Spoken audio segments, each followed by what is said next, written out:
Everyone. I'm Meredith Port with Conversations with Friends, and I'm happy to get to be here again tonight. And I just want to start out by telling you that you never know, some of you may know, whom you're going to meet in an airport. Or usually you get the feeling like you're not going to meet anybody at the airport, right? And you just want to get through as fast as you can to get on the plane and go. Well, I had an experience a few months ago. I was on my way to India, and somehow someone was next to me, not going even to the same place. And we started to talk. We had this kind of amazing spiritual talk, which we almost missed our planes. No, we didn't. And it was just one of those moments, those magical moments in life, where you really connect with someone. And, he told me he was in show business, something to do with entertainment, and that's all. Then we talked again later, and we texted each other. And I think when I was in India, and I find out that my guest, his name is Rodney Laney, I'm sure maybe a lot of you already know who he is a nationally known comedian who has performed all over, and not just in America, but he's performed all over the world. He's either doing something here in America or he's on a plane. And his comedy is just absolutely really funny, but it's very good, and it relates to things in society. And what I found is it's not really about anger. It's about just his personality, his way of looking at life, of course, with a lot of humor. And he's just a real big hit with all who see him. So you're going to meet him in a minute, but first you're going to see him in his working life.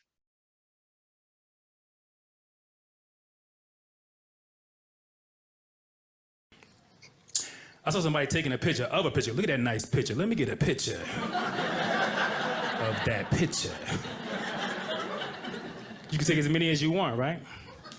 Remember back in the day when cameras had film? You might not remember, but Google it. This thing called film made you highly selective with your picture taking. Right? Only memorable stuff. Because you knew you had 24 shots. The sky could be on fire. That's not memorable enough. I got one shot left. I had to put in work, effort. Rodney, that was a different world. That really was. A lot of things have changed, haven't they? Yes, they have. They have. And I don't know, that joke is so well received, man, because I guess it's so relatable for a lot of people, and it just encompasses so much of that life that's gone by, and people say, yeah, I remember that, because cameras they're everywhere now, right? Everybody's taking pictures, just ubiquitous. Everybody's an expert now, right? Everybody's an expert cameraman. And actually, some of the biggest stories of the world are taken, like you say, by people just walking by or looking out their window or whatever. Before we start talking, I definitely want to just tell people, all that you've done. And I've got to read this because there's so many things that you've done. I'm going to give them just a little glimpse. Rodney Laney is, as I said, loved comedian, very, very respected, whose passion for jokes actually began when he was a small child. He made people laugh when he was just a little kid. He has grown a lot, and he has been seen on P. Diddy's Bad Boys of Comedy on HBO, Fox News Channel's Red Eye, The Late Late Show, and Comics Unleashed on CBS, Comedy Central's Premium Blend, and the list goes on and on. I think that's just like a little drop, a little taste. He's also written a very, very interesting book. It's actually a memoir, right? But We'll talk about that in a bit, called Lighten Up, which has to do with spirituality and his life growing up in New York. I should say New Jersey, right? New Jersey. New Jersey. Okay, so I just wanted to give people a feeling of what you've done. And I don't think it's not easy to break into and really be successful in the comedic world, is it? I mean, there's a lot of people that want to be comedians. And they don't make it, right? Oh, man. I mean, just to be able to earn a living doing what you love to do is such a blessing, And you can get kind of caught up into comparisons and things like that with other comedians and stuff like that once you're on the road for a little while. But and we'll get into the meditation stuff a little later, but that has been such a blessing because it allows me just to be on the path and really enjoy the destination. So all the tribulation up front, it just makes it so worthwhile now because it freed up a lot of time and it's given me the opportunity to explore myself. And that's probably one of the biggest benefits of doing stand-up, Well, when you are doing stand-up, I mean, it does have to be coming, I would think, from a very honest place, right? I mean, something that you have really seen and resonated with, or something you really don't like about society. Your comedy acts that I've seen, they're very like what we just saw. People get it very quickly, don't they? Yes. I think when you so I started my career started in New York City, which is very diverse, and so you have to have topics that people can relate to, and so the deeper you go, sometimes the more relatable the subject is, I find, and those subjects tend to be universal, but they also are long lasting as too, because of all the things that we kind of go through. It seems like there's something about it's very circular. Life is very circular. And so whether you have kids or go through some type of drama, everybody is going through something. And then to be able to tell them how you dealt with that and put a humorous spin on it. And like you said, it is very honest. And that's how I kind of started out. I never really, just before you hop back in, right? So I never really thought I was funny, but as a kid growing up, I just kind of spoke the truth and people would laugh. So that's why we cool. laugh at kids so much. Yeah, because kids always speak the truth and we laugh. We like, you shouldn't probably say that, but it's honest and they don't understand why. And so, yeah. And you made people happy from when you were a kid until a little later. You got in a little trouble sometimes. You weren't a bad kid, but you did get in a little trouble, which is in your book, in your the story of your life. But you didn't really know at that time, early in life, right? I mean, yes, this is what I want to do when I grow up. Right? No, not at all. I think that I when I was in the military, and I didn't get to that point in the book, but maybe in the preface I might skim on it. But it's when I went to the military, and I was like, I always wanted to try this. And it was similar to kind of how we met. I had a guy, he was going somewhere. He's like, I'm going to the club. Would you like to go? And I was just open to it. And I was like, you know what? Yeah, I always wanted to try that. And I did it, and that changed my life. It's just like you said before, like such small things that when you're open to them can lead to a different revelation. Beautiful, life-changing moments. And what I have found is, and I'm hearing that from you, is that often they happen when you say yes, whereas you could have said no. Why bother? That's happened to me. Someone asked me to do something. Well, I'm too tired. I'm too busy. Maybe that's not my thing. And often I get a feeling, and it's like, let me just say yes. And often I meet somebody, something happens that I never could have. It wasn't in my script. I didn't think. So, yeah, I spent the whole year saying to myself, I'm going to be open and I'm going to say yes to everything. This is right after, and listen, the universe was like, oh yeah, it's some pretty wild people in my direction. And I was like, wow. But my consciousness expanded because of it. Well, I want to actually get into this whole consciousness part now that you mentioned it, because I don't know how you ended up you were already studying spirituality before you ended up at a center, a meditation center, right? You were already kind of exploring your spiritual self. Oh yeah. And everything with I got attracted early to the Eastern philosophy with some of the Jiddu Krishnamurti and Sri Ramanaha Maharaj, and the writings, and it was just so fascinating to me, and they spoke to me. And of course, then Eckhart Tolle came around when I was kind of already on the path. And so, but they always mentioned meditation. And at the time, you just never like it's there, it's always there, but you never really know how to do it. You don't pursue it. And then someday the world just says, hey, look, we're going to slow everything down. So did it come from that reason, actually? Like, was it a feeling that maybe something wasn't right? Things were going well for you in your career, but something was missing something was in your life? Yeah. I remember being in Costa Rica on a beach.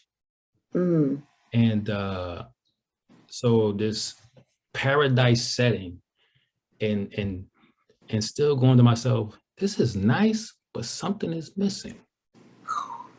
Something is missing. And everybody was saying you're living your life because you found what you're happy doing. But I was just like, there's just something else, man. There's something else.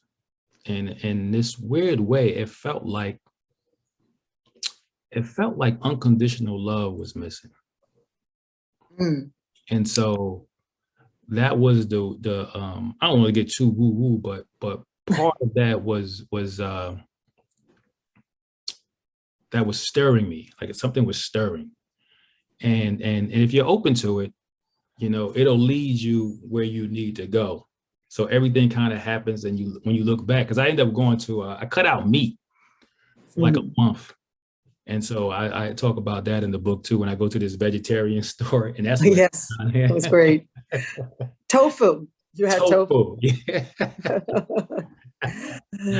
Oh man, and it was just, I was like, I'm gonna do this. And I went, and when you're like you said, it's about energy, right? So when you meet people and they have this energy, it's like it's magnetic. Just wants to bring you in, and when you're already on the path, you're like, oh, this is the truth. Like you start to know what's true or not.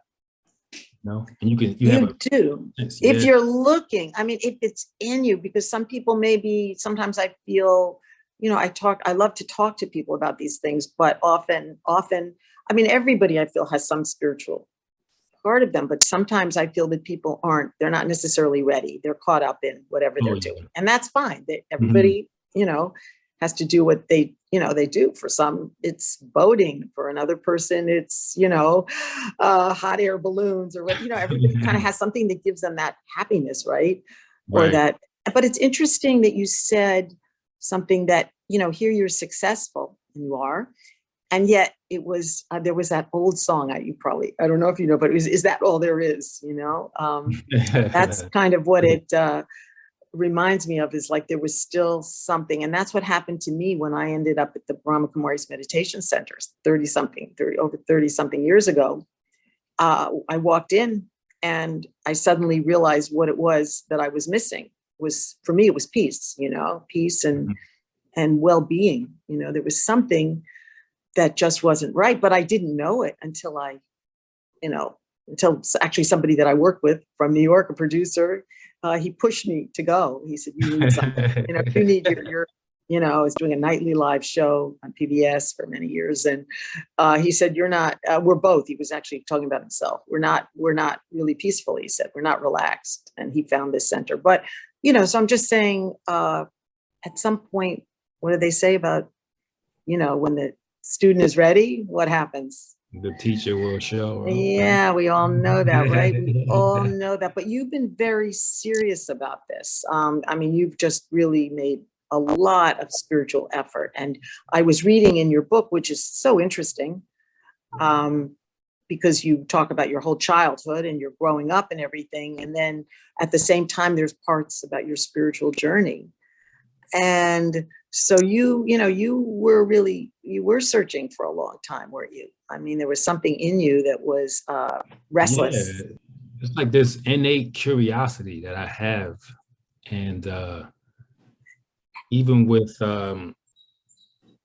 observing life, that's where the humor comes from, right? It's like these observations but it's observations that I have about myself and Yeah. about around me, and a lot of the ludicrousness, if that's a word, Good enough. Yeah.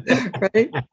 Uh, that people indulge in, man, and it's and you go like, there has to be more to life than just this day-to-day 9 to 5 that and drudgery that people, it's like, that's not it. That's just not it. So sitting back and being with yourself, that we discover. And then it's crazy that it's so simple, but at the same time, it's so rewarding when you can do it. Like, because your mind doesn't want to let you sit still because it wants to hold on to the egoic sense of self, right? The yeah. self-derived from the past. Mhm. So it's going to fight you and just going to keep up these ruminations, this mental chatter. But once you start, as you know, to let go of that, then that space allows you will grow, and it allow consciousness to flourish, and that changes everything. Life becomes anew. It's like a rebirth, isn't it? It really is a Yeah. rebirth. And I want to say, you didn't grow up like this, as I didn't either. Not at all. You grew up. You have some really, really funny stories in your book. Yeah, Lighten Up, about being in the Baptist church in New Jersey, right? And what went on in the church. You were with mostly women, right? You were a little kid because your mother brought you every single week. Yeah, she didn't even take me. She's like, go to church. Every week she made you go, right? She Yeah. And what did you see? Just give us a little sense of it, because it's so funny. So when I was we always looking for an excuse, but that observation, I remember seeing this young lady in the back, right? And she was playing with the Rubik's Cube. She was playing with the Rubik's Cube, right? Right, in church. I'm like, in church, she was like, and I was upset. I was like, how dare she bring a Rubik's Cube into the church? And I was like, and I was mad because I was like, I should have thought of that. And so we go back to listen to the pastor, and I turn around. So, once the pastor gets going and the organ gets behind him, everybody starts shouting. And I look back, and the same girl that was on her Rubik's Cube is now shouting, like, yeah. And I'm like, is she either really happy that she solved that Rubik's Cube or it's a sham? It felt like a sham to me. Yeah. It felt like I think that was authentic, and I think that changed my whole perspective on religion. I think somehow I didn't realize it at the time, but I felt like there was a reason I saw that, and it changed things for me. I was never the same. I always had this, one eyebrow raised in the church. And it just made me curious to what was really going on. And so I think that might have been the seed that may have started this whole, like, what's really going on, and what. Yeah. And I got very curious though too. I didn't put this in the book, but I went to a Methodist church, and I didn't even go to the church. I just happened to run into the pastor one day. Yeah. And I had no idea what the Methodist was about, and he kind of broke it down to me. And I had this way where I felt like there was something universal in all of the churches. Like, I just knew there was a commonality, but for whatever reason, that's not sought after. It seemed like people kind of focus on the differences, and so that was always something that kept me curious and open. Just listening to you, you are so, comedians are out there, talking, with, your right? whole, but you're so introspective. Everything that you do, you're thinking about things. So I'm wondering if that's really an important quality of a great comedian, is to be able to look within, not just keep looking out, or both. You have to have the balance. Yeah. It's definitely a combination. Yeah, I met so many. I know Chris Rock is an introvert. I know Gilbert Godfrey was, because we used to have the same agent at one time. Yeah, Really? yeah. He was an extreme introvert. Yeah, you see that a lot. And so when people invite me around, they think that I'm this guy that's always going to be on, but I'm more of a listener, to be honest. I'm listening. I'm really interested in other people and what they have to say. But I'm not always on. But every now and then I was the one that throw out a zinger, or I might point out a contradiction in what you're doing or saying. You know what I mean? But it was just it's just been so rewarding, you know. And but this right here is giving me, this is what I was missing too, even from my comedy, like just being able to share what I know, and it gives me a sense of I won't say purpose, but it's a fulfillment to sit here and be able to talk to you, and if the jokes come, they come, but there's no pressure to be humorous, you know. That's beautifully said. That really is. And I bet, I mean, my own experience is kind of what you're saying, is that the more that you are on the path, and again, it's the path to know yourself path, right? And to understand yourself, the more life gets a lot easier. I mean, because there's all kinds of lessons that you learn as you begin to know yourself. And I know that you said in your book that, you know, you got rid of a lot of the negatives about yourself. You had at one time, when you were a kid, really, and kids can be, you know, there was more anger, you know, or there was, you know, things. And so the more that you work on yourself, the more it's almost like everything comes to support you and help you in your life. Do you find do you find that there's not, you know, so many people are very bitter today with what's happening in the world. So you know, they bitter. really are. And you being a comedian, you see all these things happening, you know, and you probably think about them more. But do you feel in a way it gets rid of the bitterness? It's more understanding, like, oh, I understand. Yes, this is terrible what's happening, but I don't have to be hostile. Like, you know, just throwing that out at you. Yeah. No, for sure. I one of the things that I learned is that when people talk, right, it's like one of, there's probably four things, but basically like three things that usually the purpose of communicating. One is to complain, right? Absolutely. Then people complain. And I mean, I mean, it could be subtle. You can just get in there and you can be waiting for a coffee, like, they need somebody else behind here. Like, it's just you know, it's like, it's small things, but it happens constantly. And I don't think people are really complaining. It's just a way that we communicate now. It's always looking at what's not right. And that comes from an egoic sense of self too. But people don't realize what that does to their energy too, the complaining, right? So this complaining is lamenting, and boasting was another one, and very subtle ways that people will boast about themselves. In other ways, there's instruction, and there's other things that we need to do to communicate. But all in all this communication. So when you see people complaining, I know, I come from understanding like I'm not gonna bring like that. You're not gonna suck me into your energy most of the time. So I'll just listen. So it's things like that you become aware of that most people don't. And then if you're not complaining, then what is in that space? It's usually like, I'm not complaining. I'm happy. I'm content. I'm accepting of what this moment is right now. And so your energy is always operating at a higher frequency, right?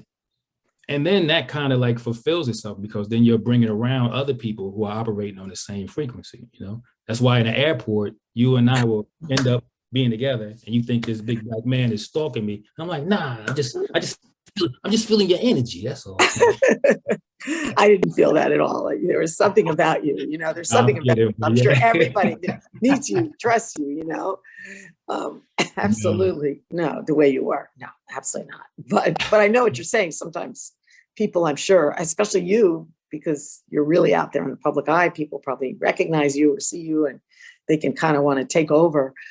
But you know, this hopelessness really that people have today, and it's understandable. I mean, it really is understandable in terms of what's going on, right? I mean, it's Right, you know, right. it's like from the disease, from the continual, killings, from, I mean, just it goes on and on. You know what we see so much, just hatred of, whether it's, your color, your race, your country, people immediately, there's just a lot of work to be done. And I'm wondering if, I'm always just feeling that, what is it that we can do? And I don't mean we, but the world can do to really create some change of, really, we're talking about understanding each other, talking about loving each other, respecting each other. We're all different, and yet we're all the same, right?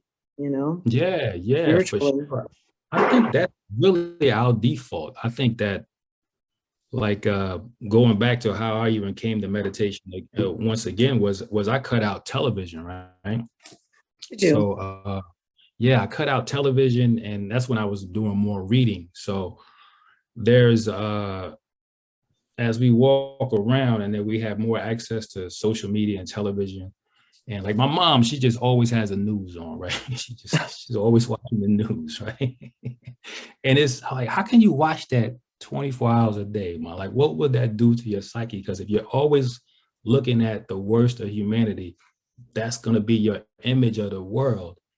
But that's not what I experience at all. And sometimes I think I'm either really naive, or I mean, I'm sure it has a lot to do with how I work, right? So I work on I do a lot of charity stuff, and it tends out to bring out the best of humanity, right? So if the police officers and the ambulance and the paramedics are seeing the worst of humanity, I happen to be seeing the best. And I think that most people are most of the time, most people are kind to each other, but that's so underrated, because that's not going to make the news. That's not what people are going to complain about or talk about. So being open and seeing what the truth is in the present moment. Most people have to drag something negative, something that happened already, and perpetuate that through conversation and all of these other things. So we go with that, right? And also we have this baggage, right? So all that baggage that I had, that I talk about in the book, growing up in Paterson, New Jersey, I had so many fights. And you can carry around all that anger and hostility with you, but I was able to get out of that environment, and then I was in an environment where I want to say it was safe.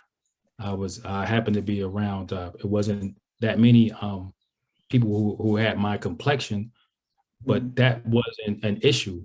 And so my path has been a little bit different. Of course, there's a lot of like police and all of these issues that you have going on nowadays, and I used to get pulled over a lot. When you were younger, I mean, like a teenager? Yeah. Because when I was in my 20s, after I got out of the military, I was doing pretty well for myself, and I had bought a house at a young age, and then I had a nice car. I had bought a Lexus SC400 when I was maybe 24, 25. So I had a drug dealer profile. And so in New Jersey, if you drive 12 minutes in New Jersey, you go through like 6 different towns, and all of them different police departments. So getting pulled over was very common. But I somehow kind of knew early on that I didn't want to take each of those experiences into the next one. I never was, because my uncle was a police officer too. So I always kind of knew how to deal with police officer, and my demeanor is to kind of put people at ease anyway. So I think if there was something, that a core quality that I have that was very beneficial for my existence, was always wanting to make the next person either smile or laugh or whatever. So that's what I bring. So to come full circle, if all of us did that just every now and then, if we lightened up like I talk about in the book, then half of these travesties will probably just go away. But a lot of times it's just bad energy meeting bad energy. I think you're so right. And I'm just sitting here really smiling because I'm thinking this is really the way to create change in the world. And I know people who have gone into actually, into police departments and taught meditation.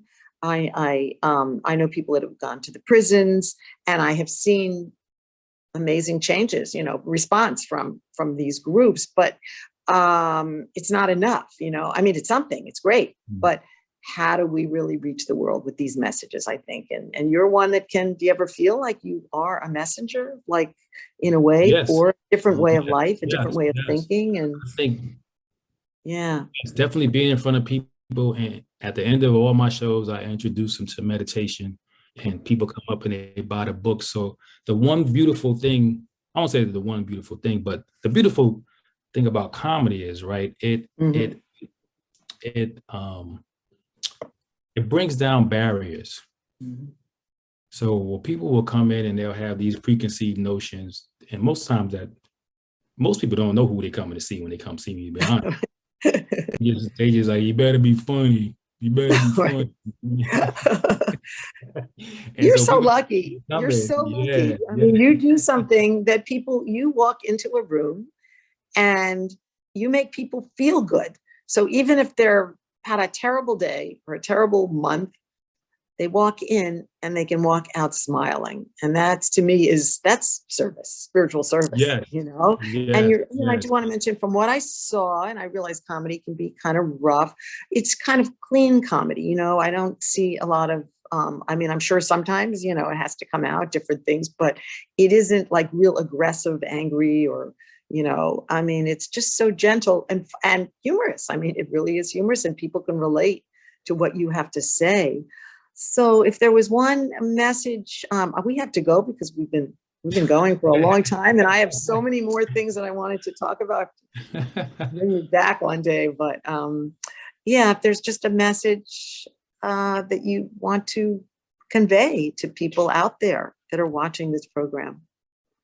I just think that as soul people, we need to band together and elevate the collective, with these conversations. But to bottle it up in one sentence is lighten up. We just all need to lighten up, and that goes so many different ways, because we are the light. We are the light of consciousness, and people are just so sensitive right now that anything triggers them, with their identity. But if we can all just get together, meditate, and lighten up. That will be the way to go, and step by step we get in there. I believe that. Keep doing it, Rodney. I mean, just keep spreading this beautiful message and living it, because you already are living it. It isn't like you're just spreading a message that you embody it. And I agree with you. We just have to bring more people into this whole way of thinking and living. And it's a much better way, isn't it? I'm not trying to convert anybody to spirituality or meditation, but it really does work, it really does. It's even just something that you can add to your arsenal of dealing with life. It's not like you don't have to have the philosophy behind it if that's not what you're looking for, Exactly. Meditation is universal. It's all inclusive. Yeah. It's for and we're all, we teach in with the Brahma Kumaris meditation. I'm sure probably you can connect to this with your spiritual path, that we're all souls, we're all light. We take a body, but we're not just the body. And if we're all soul, spirit, we're all the same. We're all equal. There's nothing to do with, what we look like, where we came from, what our background is, nothing. It's just, we're all brothers and sisters. And I love that, because I see that everybody's my brother and sister, It's a pleasure Rodney Laney. I want to just say that again with your Yes. people. I hope you'll be watching for him on all kinds of comedy shows. And then when you do watch, you'll know that how spiritual he is and how evolved he is. And it's just a pleasure to get to talk with you again. So I gotta thank you for doing this, because you are a warrior for peace. I see. I have good teachers. I have a lot of good teachers. I'm sure like you do. You cannot do this alone. You really do need the power of a gathering, the power of others. I think to be alone doing it, I mean, it works for a certain amount of time, but you do need others that, so you don't lose that energy. Right. Yeah. So thank you so much for saying yes. And I also want to thank our engineer, director, technical director, Mita.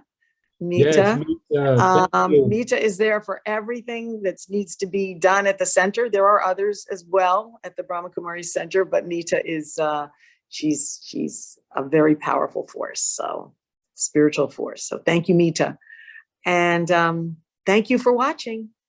Om Shanti. Bye.